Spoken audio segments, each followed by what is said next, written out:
Hello! On se retrouve aujourd'hui pour faire un point sur l'état de la bourse qui, si vous avez un petit peu d'investissement de votre côté ou que vous vous intéressez à la question, est actuellement un bain de sang. Alors on va faire un petit récap. La dernière fois que j'ai fait un point, c'était courant du mois d'août, au tout début. Le mois d'août a été plutôt calme, sachant que le mois de septembre a été très largement négatif pour la plupart des investisseurs, en tout cas qui possèdent des paniers d'actions relativement diversifiés. Concrètement, dans mon cas, qu'est-ce que ça a donné? Comme on peut le voir ici au niveau de la valeur, on a une chute du portefeuille entre la partie 9 septembre avec 92 500 et on est tombé à 84 800. Donc on a un delta de 6-7 000 euros. Et là on pourrait se dire que waouh, ça réaugmente, mais pas du tout. C'est mon investissement qui se fait de manière automatique au niveau du rachat sur du DCA. Alors l'idée c'est de voir effectivement que les marchés baissent, ça c'est une évidence. Je pense qu'il faut répondre aussi à certaines inquiétudes que je vois fleurir un peu partout au niveau des investisseurs. Je crois qu'il y a une réelle confusion entre la question de l'état économique de la situation et l'état de la bourse. Il faut bien comprendre que l'économie et la bourse, malgré ce qu'on peut croire, sont deux choses qui sont fondamentalement différentes.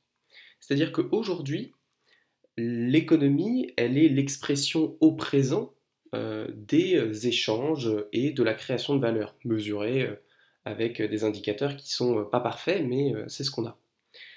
La bourse, c'est totalement différent. Une bourse qui augmente, elle ne dit pas qu'il y a des échanges qui rapportent de la valeur. Elle dit que l'anticipation de l'économie est finalement positive. Et plus précisément, elle dit que la réalisation est finalement plus positive que ce qu'on attendait.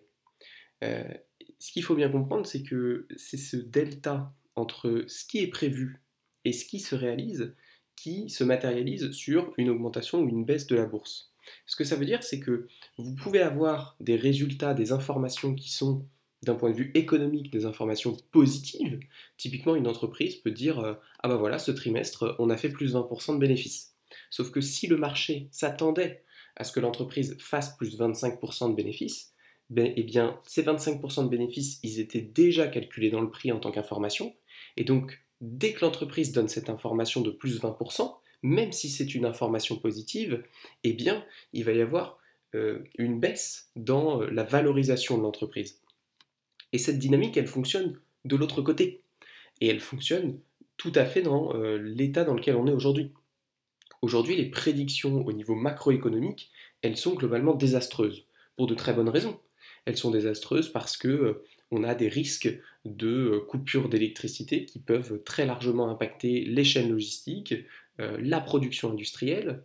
On a de manière générale, même s'il n'y a pas de coupure, une augmentation du coût de l'énergie qui touche tous les domaines de l'activité et qui potentiellement réduit les marges, sauf si vous vous appelez Total. Et de manière générale, il y a une réelle incertitude géopolitique qui, là aussi, fait peser un poids important sur les prédictions de l'état de l'économie dans les mois, les années à venir. Et ça, c'est sans compter sur le retour du Covid ou potentiellement de nouvelles maladies, de nouvelles épidémies. Donc tous ces éléments, ils mènent à dire que oui, il est très fort probable que les mois prochains soient des mois moroses d'un point de vue économique. Mais l'erreur que beaucoup d'investisseurs font, c'est que parce qu'ils ont cette certitude que les mois prochains vont être moroses en termes d'économie, ils pensent que les mois prochains vont être moroses en termes de finances. Mais ce n'est pas du tout le cas et ce n'est pas du tout ce qui s'observe d'un point de vue historique. Parce qu'il faut bien comprendre que l'ensemble des facteurs que je viens d'énumérer, eh bien, ce sont des éléments qui sont déjà intégrés au prix actuel. L'ensemble des éléments que je viens d'énumérer, eh bien, ils sont visibles dans cette chute de la bourse que on peut. Alors là, c'est pas vraiment. Voilà, on le voit un petit peu mieux là en pourcentage que l'on peut voir depuis le début de l'année. Euh, Clairement, il faut comprendre que la bourse continuera de descendre, non pas si les prédictions se réalisent, mais si la réalité est pire que les prédictions. Et vu l'état des prédictions, pire que les prédictions, ça voudrait dire un état du monde vraiment en grande difficulté Et ça n'est pas du tout impossible, hein, il ne s'agit pas de dire que ça ne peut pas descendre plus bas, mais il s'agit de comprendre ce que ça implique. Et il s'agit de comprendre que même si on est certain que globalement, d'un point de vue économique, la croissance et la rentabilité ne va pas être au rendez-vous dans les quelques prochaines années, eh bien ça n'empêche en rien que la bourse reprenne bien plus vite.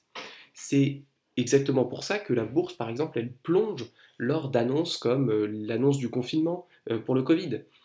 À l'instant où l'annonce se fait, d'un point de vue économique, ça n'a pas encore d'impact. C'est la prévision des impacts économiques dans le futur qui font que la bourse plonge beaucoup plus vite que l'économie ne plonge, mais à l'inverse.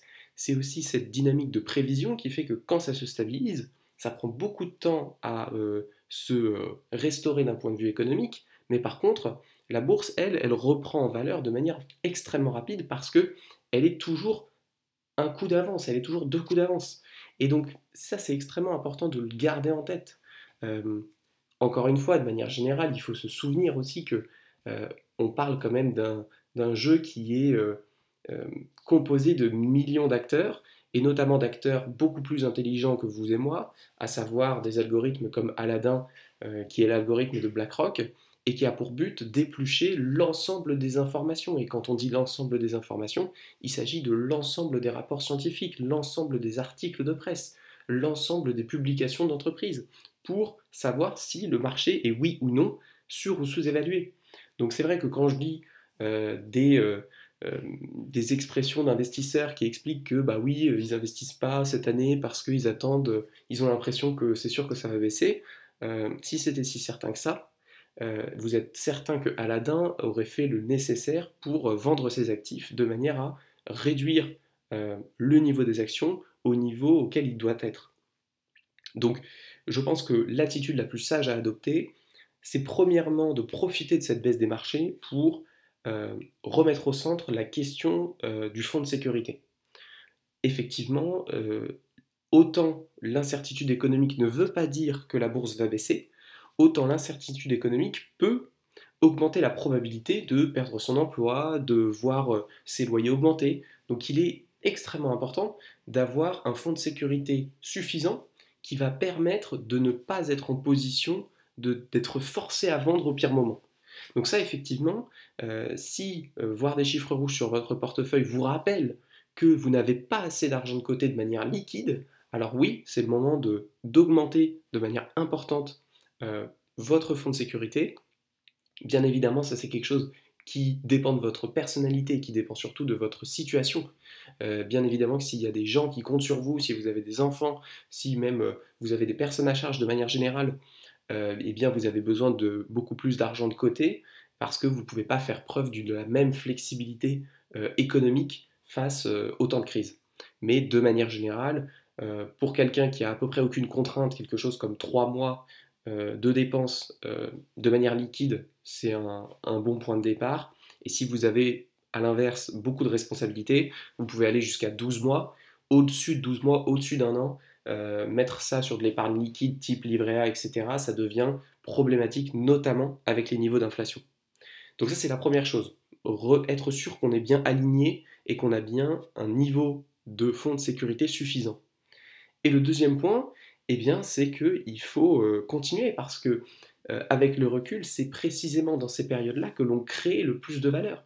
C'est précisément dans les périodes où les actions se cassent la gueule que, quand on regarde 20, 30 ans après, on se dit que c'est là qu'on a fait le plus de plus-value. Donc effectivement, il est important de continuer de DCA, et l'erreur à faire, bien évidemment, c'est de vendre, mais la deuxième erreur, c'est de se dire, bon bah j'attends un peu, je garde de côté, je réinvestirai quand ça repartira. La réalité, c'est que ça repart extrêmement vite et qu'il est tout à fait impossible de timer le marché. Donc c'est clairement une mauvaise attitude à avoir, en tant qu'investisseur long terme en tout cas. Si vous vous faites confiance, le plus important, c'est vraiment de rester dans une logique de DCA constante, pas plus investir, pas moins investir, et rester vraiment aligné avec votre stratégie. C'est, je crois, le meilleur des conseils que l'on peut suivre à ce moment-là. Et puis bah voilà pour mon point PEA du mois de octobre. On refera un petit point bien courant de l'hiver, hein, Winter is coming, donc on verra ce que ça donne. Mais je suis pas du tout inquiet. Et puis quand bien même, hein, de toute manière, ma position et ma tolérance au risque est telle que s'il devait y avoir moins de 80% écrit juste ici, eh bien, il n'y a pas de problème. Ce ne sera pas quelque chose qui changera mon attitude envers l'investissement à ce niveau-là. Et puis je vous dis ciao, à la prochaine. N'hésitez pas à mettre un petit like si ça vous a plu et à vous abonner si vous voulez voir la prochaine vidéo. Salut!